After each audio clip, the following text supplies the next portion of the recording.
Ciao a tutti e benvenuti in Appuntamento in Giardino. Come promesso in uno dei video precedenti del canale Appuntamento in Giardino,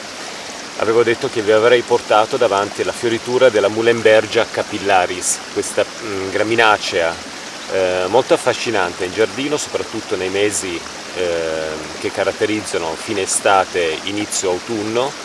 perché è anche autunno nel corso della stagione autunnale, perché è una pianta che produce dei bellissimi fiori color rosa violetto, molto leggeri, che sembrano proprio sospesi nell'aria. Questo naturalmente quando la pianta non si trova, come in questo periodo in cui ci sono state parecchie piogge, non si trova con le fioriture appesantite proprio dalla pioggia. In questo caso potete vedere la sua fioritura. Questi sono 1, 2, 3, 4, 5 esemplari piantati 2 anni fa qui nel giardino, e dopo 2 anni hanno cominciato a produrre le loro fioriture in modo, diciamo, un po' più abbondante rispetto al primo anno di impianto, perché le piante che noi acquistiamo da portare nei nostri giardini solitamente il meglio cominciano a darlo dopo il secondo, terzo anno, perché si sono adattate con le loro radici a terreno, hanno cominciato a fare il loro sviluppo e quindi dopo qualche anno otteniamo poi il meglio. Quindi il prossimo anno questa pianta sarà ancora più abbondante come fioritura e molto più bella. Mi spiace di non potervi far vedere queste fioriture veramente leggiadre che si muovono col vento, perché come potete vedere sono un po' appesantite dalla pioggia. Però è una pianta veramente molto facile da coltivare in giardino, con una piccola accortezza, quella di metterne sempre un bel po' di esemplari per avere proprio una grande macchia rosa poi nei mesi autunnali, per colonizzare magari una parte del giardino che abbiamo lasciato spoglio.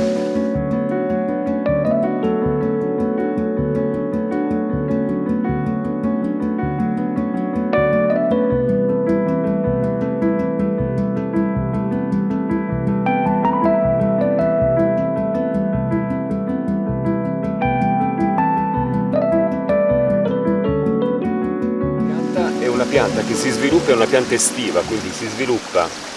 quando le temperature diventano abbastanza alte. Durante l'estate comincia a emettere le sue foglie, quindi quando arriva la primavera vediamo che la pianta non sta crescendo bene, non spaventiamoci, perché le foglie le emette proprio quando le temperature si sistemano comunque in modo da dargli l'opportunità proprio di sentire il calore e quindi scoppiare con la sua vegetazione.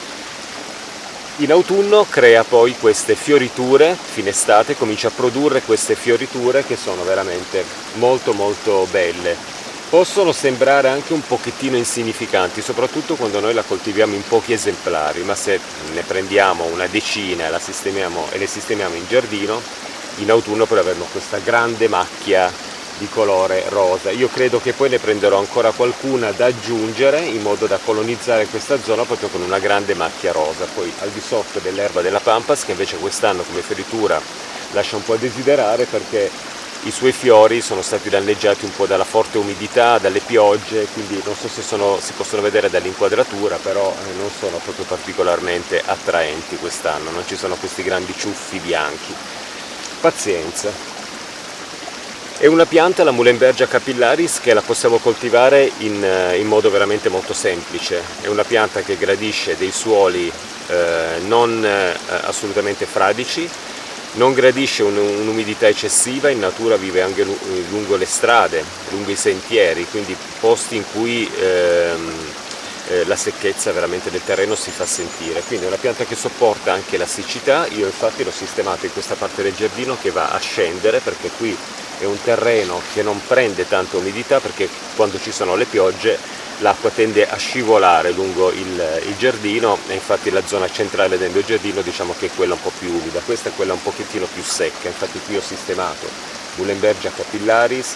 ho sistemato degli agapanthus, ho sistemato l'erba delle pampas e in alcune zone anche in discesa il Trichocereus schinkendanzi, questo cactus, proprio per far sì che non marcisca con un'eccessiva umidità del suolo. È una pianta rustica la Muhlenbergia capillaris, quindi sopporta anche le temperature fredde invernali. Io dico sempre, quando le persone mi chiedono come coltivare e tenere la Muhlenbergia capillaris in giardino, che è una graminacea, bisogna lasciarla veramente andare durante la bella stagione, anche l'autunno, e in inverno la si può poi potare se è cresciuta troppo, diventa alta anche 90 cm, quindi queste qui diventeranno ancora più grandi poi nei prossimi anni. La potatura delle graminacee andrebbe sempre fatta comunque alla fine dell'inverno, prima dell'arrivo della primavera, in cui c'è poi il riscoppio vegetativo della pianta. Durante l'inverno una potatura sì, si può anche fare, però prima delle gelate, però per le graminacee è sempre consigliato aspettare la fine dell'inverno, perché sono piante molto robuste e siccome vi voglia poi in inverno di tagliarle veramente molto vicine al suolo, bisogna fare un po' di attenzione perché questo può provocare, poi il gelo potrebbe provocare dei danni, quindi è sempre meglio aspettare la fine delle gelate. Le foglie purtroppo sono molto sottili, ma possono poi, quelle secche, alla fine dell'inverno, quando la pianta viene potata, per dargli un po' un aspetto di nuovo ordinato poi durante il suo sviluppo, le foglie possono anche essere raccolte per preparare delle piccole cose decorative per il giardino, un po' come succede con le foglie di miscanthus, che però sono molto ma molto più lunghe e quindi si prestano di più a creare delle decorazioni, magari avvolgendo, l'abbiamo visto anche in alcuni video del canale Appuntamento in Giardino, avvolgendo magari dei palettini, delle cose che si possono poi piegare, si possono creare magari delle cose abbastanza carine da sistemare qua in giardino. Muhlenbergia capillari, non c'è tantissimo altro da dire, ricapitolando un po' la sua coltivazione. Assolutamente sole pieno, è una pianta che gradisce il sole pieno, non vuole essere bagnata troppo, quindi il primo anno di impianto noi la seguiamo con qualche bagnatura per dargli l'opportunità di radicare per bene. Successivamente possiamo anche dimenticarcela un po' in giardino perché è una pianta che sopporta anche la siccità. Io queste piante non le bagno praticamente mai, le ho solo seguite un pochettino, bagnate un pochettino al primo anno di impianto, poi le ho dimenticate qui in giardino, loro sono ancora vive e quindi scoppiano con la loro vegetazione e i loro poi fiori in autunno. Attenzione quando passiamo il decespugliatore, fine inverno, inizio primavera, quando le abbiamo potate, naturalmente avremo anche l'erba che circonda le piante che comincia a crescere. Quando usiamo il decespugliatore ricordiamoci dove abbiamo sistemato le Muhlenbergia, perché quando non hanno la loro fioritura e non sono ancora partite col loro sviluppo, diciamo, massiccio di foglie, possono essere scambiate se ce le dimentichiamo in un grandissimo giardino, magari per erba, per graminacee e altri. In effetti sono effettivamente delle graminacee, ma possono essere scambiate magari per altre erbe del nostro giardino che tagliamo col decespugliatore. E quindi facciamo molta attenzione, ricordiamoci dove le abbiamo messe. Se ne abbiamo messo un bel gruppo sicuramente si farà notare, se ne abbiamo solo qualcuna in giardino piuttosto la possiamo evidenziare con un palettino per ricordarci quando passiamo col decespugliatore che lì c'è la nostra pianta che abbiamo potato a fine inverno e quindi non deve essere assolutamente decespugliata perché poi avrà difficoltà poi a ripartire bene e portare poi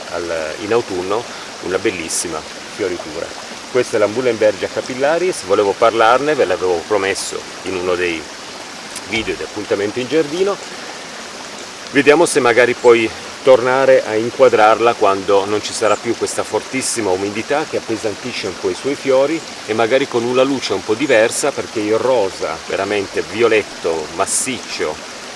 più che massiccio, pieno dei suoi fiori, questo colore molto intenso, è visibile soprattutto al mattino presto, prima che ci sia un sole molto forte, e soprattutto la sera. Al tramonto questa pianta prende questo colore violetto-rosa fantastico in giardino. Una pianta che consiglio proprio per la sua facilità di coltivazione. Come tutti gli anni vi porto qui davanti, quando arriva l'autunno, vi porto davanti a queste piante di crisantemo bianco con questi fiori particolarmente grandi, perché a me piacciono veramente tantissimo e mi piace sempre